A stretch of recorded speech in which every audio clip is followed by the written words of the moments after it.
వల్లభనేని వంశీకి ఈ నెల 17 వరకు రిమాండ్ విధించింది న్యాయస్థానం.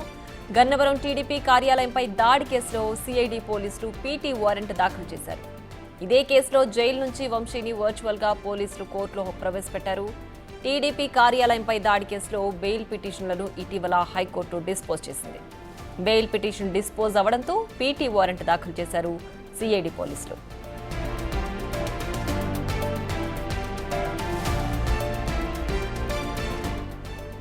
మరింత సమాచారాన్ని మా ప్రతినిధి శివ ఫోన్ లైన్లో అందిస్తారు. శివ, చెప్పండి, వల్లభనేని వంశీకి కార్యాలయం దాడి కేసులో ఇప్పుడు ప్రస్తుతం పీటీ వారెంట్ దాఖలు చేశారు కదా, ఏంటి దీనికి సంబంధించి ప్రస్తుతం అప్డేట్?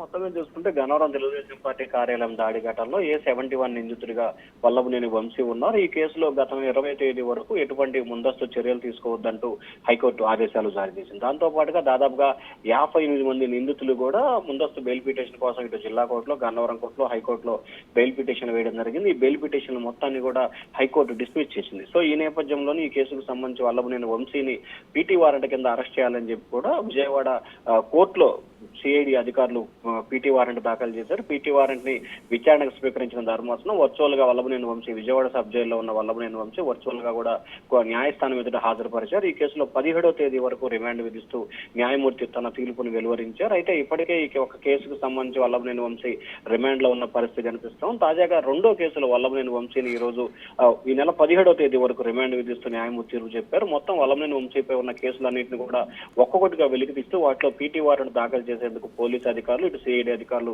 సిద్ధమవుతున్నట్టు తెలుస్తా ఉంది. Priya. Right Shiva, thanks for the updates.